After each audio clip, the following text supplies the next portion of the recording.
Assalamu alaykum, muhaciratki barlıq şərq Türkistanlıq qayrındaşlarım. Sizlərə Allah'ın otluq salimi, rəhməti, mərhəməti bolsun. Mən Türkiyədən qayrındaşlar ayımlabız bolman. Mən vətəndəki urq tuqqanlarım üstün guvalıq verməkçi. Mən Korli şəhər, Xasa Olturaq rayonundan. Mən 2016 yılı 8 ayının 23 günü ailəm bilan Türkiyəyə gəlgan. Türkiye'ye geliş sebebim 2011 yılı 8 ayda ben hizmetten istifa vergen. Şundan keyin Xitay təcavüzçilərinin küzütüş dairəsine kirib qalğan. 2016 yılı 8 ay ətrafında Xitay təcavüzçiləri meni tutmaqçı bolğan. Şu sebeplik ben ailem bilan dərhal Türkiye'ye gəlgan. Mening bu inim Lutfullah Abliz, Korli şəhər, Ləngər Yeza, Şaqur Kənit, 2. grup, 52. qurud olturuşluq.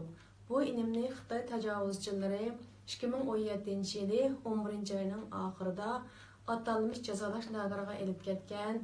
Şundan beri bu inimdən heç qandaq bir xəbər yox. Bu inim cəzalaş lagırdımı, yoki türmüdümü, hayatmı, yoki ölükmü, heç qandaq bir xəbər yox bu inimdən. Bu inim nəhayət yaxşı bir inim idi. Faqat Müslüman Uyğur bo'lib qolganligi gunohi bor. Boshqa hech qanday bir gunohi yo'q bu inimniki. Bu inimning ayoli Rabigul Feyzullah. O sonimdimi hech qanday bir xabar yo'q. O sonim hozir oildimi, jazolash lagirdimi, uydimi? Men bundan hech qanday bir xabar olmadim. Cho'ng sonim Rizvangul Abliz, Korli şəhər, Çarbaq Yeza 2. grup olturuşluq. Bu sonum bilan hech qanday bir aloqam yo'q. Bu sonimmi hozir hayotmi, jazolash lagirdimi, turmudimi? Bundan hech qanday bir xabarim yo'q. İkinci sonim Xayrinsa Abliz. Bu sonim Korli şəhər, Xasan Olturaq rayonunda olturuşluq. Bu sonimdimi hech qanday bir xabar yo'q. Bu sonim bilan men Türkiye'ye kelgandan keyin WeChat'da bir 2-3 qatim ko'rishgan. Ondan keyin sonim meni 11 ay atrofida juvatdi. Ondan keyin sonimdan hech qanday bir aloqam yo'q. Yana boshqa tuqqanlarim üstüme guvohlik bermoqchi. Ota taraf tuqqanlarimdan, ya'ni navra inim Yusufjon Ahmed. Bu inim Turkiyaga o'qishga chiqqan. 2016 yılı Etiyaz'da Hammam Patigul Davud, Yoldaşı Ahmetcan Qayır akımız bu oğul Yusufcan'ı yoxlaş sebebiyle Türkiye'ye çıkan, ondan keyin qaytib ketgan. 2016 yılı Qurbaniyat münasebeti bilen bu inim Yusufcan Ahmet vatanga ata-onasini ko'rgili ketgan. Vatanga qaytgandan keyin bir mezgildan keyin Xitoy təcavüzçiləri tutub ketgan bu inimni. Bu inim hozir jazolash lagirdimi, turmudimi, hayotmi, o'likmi hech qanday xabari yo'q. Yana arqadan Xitoy təcavüzçiləri bu inimning anasi, yana mening Hammam Patigul Davud, dadasi Ahmetcan Qayır bu akımızımı arqadan Xitoy təcavüzçiləri atalmış jazolash lagirida tutib ketgan. Bular hozir jazolash lagirdimi yoki turmudimi, hayotmi yoki o'likmi, bundan hech qanday bir xabarim yo'q. Çoğun tağam oğlu Ayıpcan Ablat.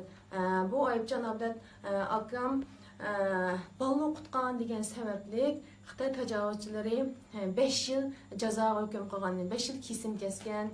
Bu akamның hech qanday boshqa bir gunohi yo'q. Faqat musulmon bo'lib qolganlik, ballı okutqanlikli gunohi bor. Yana bir navrinim Faxriddin Ablat. Bu Faxriddin Ablat enimmi hech qanday bir gunohi yo'q. Faqat Uyg'ur va musulmonlik bo'lganlikli gunohi bor. Bu inimni Xitoy təcavüzçiləri tutib ketgan bu inimni turmaga.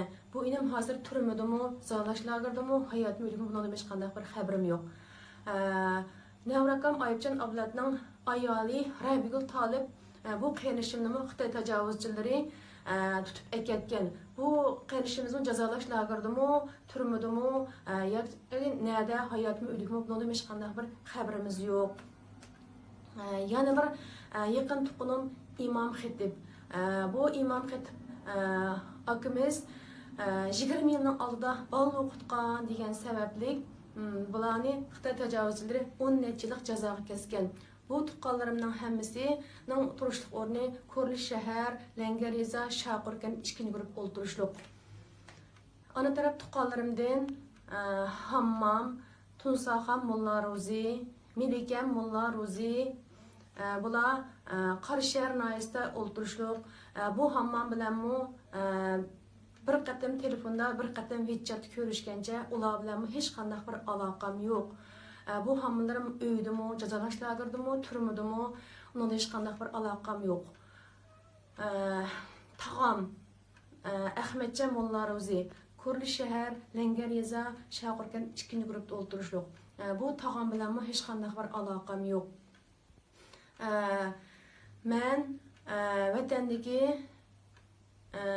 urug' tuqqanlarimning izdirgini oxirigacha qilmoqchi. Men Xitoy tajovuzchilarining jazolash lageri yo'q, biz bundaq zulm qilmadik degan abdi bashirisini butun dunyoga oshkorlamoqchi.